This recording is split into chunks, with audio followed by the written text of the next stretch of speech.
Bonjour cher ami, aujourd'hui j'ai envie de te parler de la magie de nos gènes. Et j'ai envie de te parler de l'histoire de la ruche et des abeilles. Reste avec moi, tu vas voir en quoi c'est en lien avec nous. Tu sais qu'au niveau de la ruche, tu as les ouvrières, les abeilles, et tu as seulement une seule reine. Alors à ton avis, qu'est-ce qui distingue la reine des petites abeilles ouvrières? Eh bien, pas grand-chose. En réalité, elles ont exactement le même patrimoine génétique, sauf que la reine des abeilles, elle a été sélectionnée et on lui a donné à manger quoi? Eh bien, uniquement de la gelée royale. Ça veut dire que en lui donnant une nourriture spécifique, eh bien, cette petite abeille, qui aurait pu devenir une abeille ouvrière, eh bien, elle a ouvert son épigénétique. Et en ouvrant son épigénétique, eh bien, tu regardes bien la taille de la reine des abeilles par rapport aux abeilles, elle fait le double, voire le triple, voire plus. Donc, elle a une taille différente. Pourtant, tu vas me dire, oui, mais au niveau des gènes, il n'y a rien qui est distingué. Et voilà. Et là, c'est la magie. Donc, il ne s'agit pas simplement de se focaliser sur l'ADN, parce qu'effectivement, l'ADN, c'est compliqué à le changer. Mais c'est là où il y a une magie, et c'est pour ça souvent je te parle de l'aspect ondulatoire ou de l'aspect vibrationnel. J'avais fait une vidéo là-dessus, tu peux la retrouver. Qu'est-ce qui se passe autour? Alors, dans certaines revues scientifiques, il y a quelques temps, on appelait ça le trash DNA. En anglais, ça veut dire l'ADN poubelle.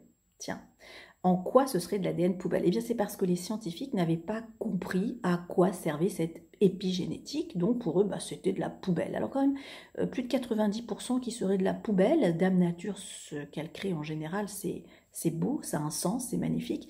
Donc, permettre à des scientifiques que les scientifiques se permettent de dire que c'est de l'ADN poubelle, ça interroge. En tout cas, ce qui est intéressant, c'est de voir que cette reine des abeilles, eh bien, son épigénétique, il a pu être transformé grâce à la nourriture. Et alors, autre élément très important, on s'est rendu compte que les petites ouvrières, avec leurs antennes, elles tapotaient sur la future reine, et en tapotant des petites vibrations, eh bien, elles allaient modifier la trajectoire de développement de la reine des abeilles. Donc, tu as déjà une réponse par rapport à comment est-ce que je peux libérer ce potentiel de l'épigénétique. La nourriture, l'exercice physique, tu te demandes pourquoi je propose de faire des tapotements, et également les relations sociales. Alors tu as d'autres critères, mais je te nomme les trois principaux. Et ces critères-là, comment tu t'alimentes, comment tu bouges, donc l'exercice physique, et comment tu te connectes aux autres, ça va libérer ton potentiel. Alors comment ça se passe? C'est assez technique.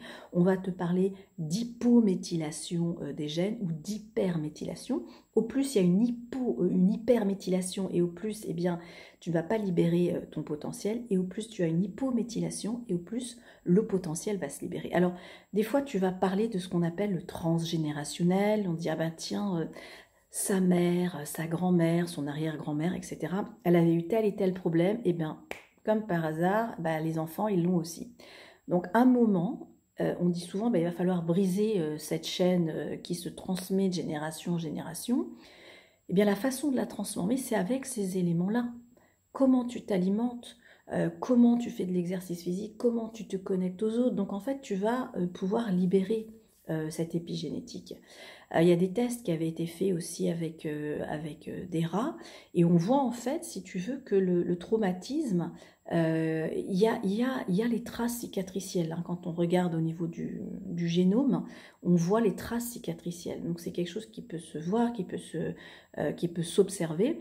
Donc l'épigénétique, c'est un domaine d'exploration phénoménal, et je dirais, ce qui est extraordinaire avec l'épigénétique, c'est la phrase que j'ai envie de te dire, c'est « Et tu seras reine, ma fille ». Je trouve ça tellement beau. J'imagine une mère qui dit ça à sa fille, mais ça peut être aussi une mère qui dit ça à son fils, et tu seras roi. Parce que même si tu n'as pas une lignée de roi, regarde les abeilles. Celle qui est devenue reine, elle n'avait pas une lignée, et pourtant, en activant le pouvoir de l'épigénétique, elle a pu libérer sa royauté.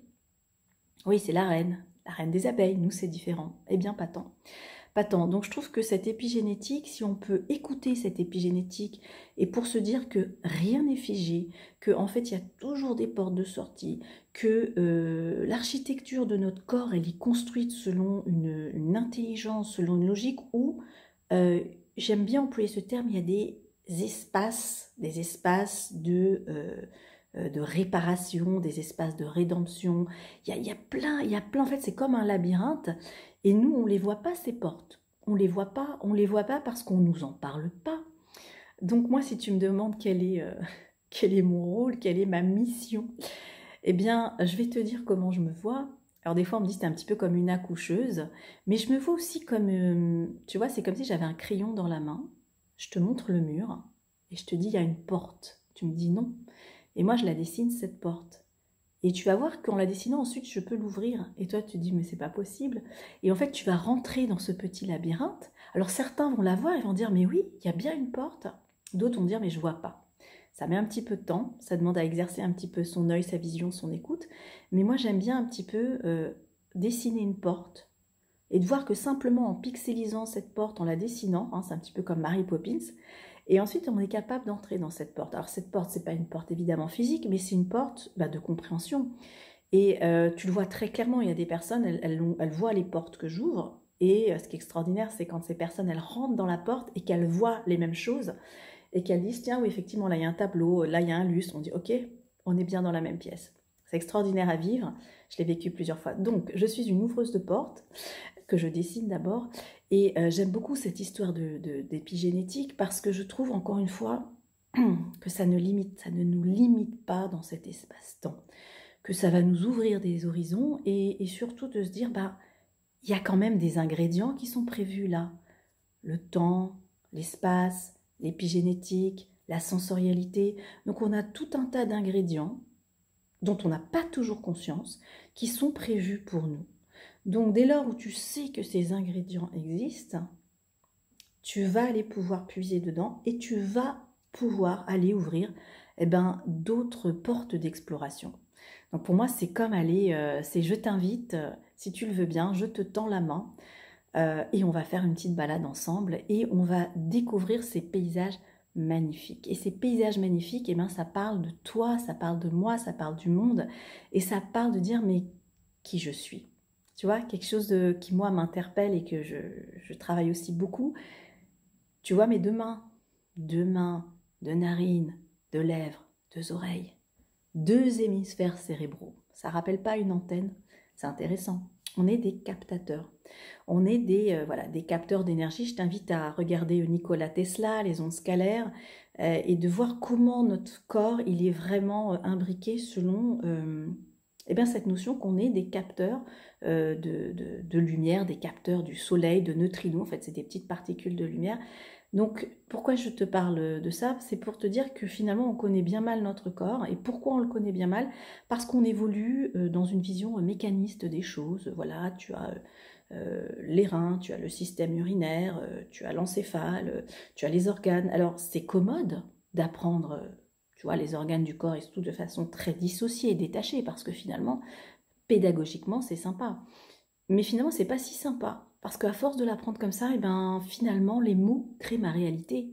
Et les visions créent ma réalité. Donc si on me dit le système urinaire, c'est ça, le système rénal, c'est ça, le système hépatique, j'ai l'impression qu'en fait, je suis morcelée, que je suis divisée. On me dit non, mais c'est à but pédagogique, hein, c'est à but didactique. En fait, on n'est pas construit comme ça. Alors dis-moi comment je suis construit. Transforme ta pédagogie. Donc moi, quelque chose qui me tient vraiment à cœur, et je ne sais pas quand ou comment je vais le mettre en place, mais j'aimerais qu'on revienne à une pédagogie intégrative. Parce que ce n'est pas possible de faire de l'aromathérapie intégrative ou de faire ce que tu veux d'intégratif si tu restes avec le même mode d'enseignement.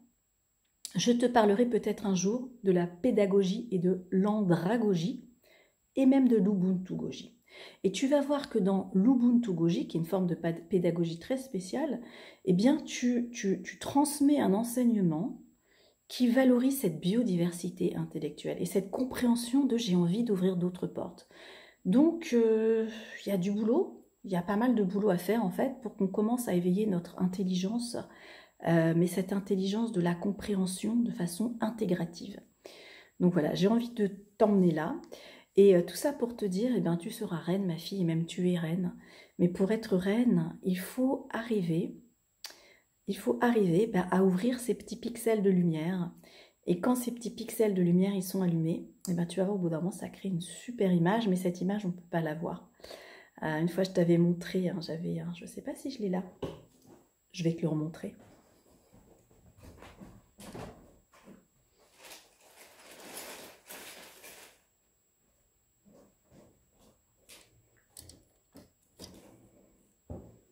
Ma lumière qui m'a lâché. Tu te rappelles, une fois, je t'avais montré, c'est comme si tu apprends, donc je te dis les différents organes, tu tires, et tu dis, bah voilà, ça c'est le corps humain. Et en fait, si tu arrives à changer la pédagogie et que tu arrives à montrer que en fait c'est ça ton corps humain, eh bien tu peux seulement y arriver si la pédagogie est différente. Voilà. Donc, je suis en train de mettre en place, c'est ce que je fais depuis plusieurs années déjà, mais un système de pédagogie qui te fait comprendre d'une façon instinctive, mais aussi d'une façon intellectuelle et d'une façon sensorielle ce avec quoi tu travailles. Donc je ne vais pas forcément tout te détacher et te diviser dans mon enseignement, mais je te donnerai l'impulsion pour que tu puisses avoir cette vision de Gestalt, tu vois, d'emblée, tac, tu dis, ah, j'ai saisi de quoi elle parle. Voilà, c'est un petit peu ma façon de travailler. Donc, travaillons sur notre épigénétique. Et ce travail-là, il passe surtout par une façon aussi différente de comprendre et de percevoir la vie. Voilà, je te laisse à cette réflexion, cher prince, chère princesse, chère reine, cher roi. Et puis si cette vidéo t'a plu, n'hésite pas à mettre un petit pouce like, n'hésite pas aussi à commenter, poser des questions, suggérer d'autres thèmes, et puis également à t'abonner à ma chaîne YouTube si cela n'a pas encore été fait. Je te dis à bientôt et on va se retrouver pour de nouvelles aventures.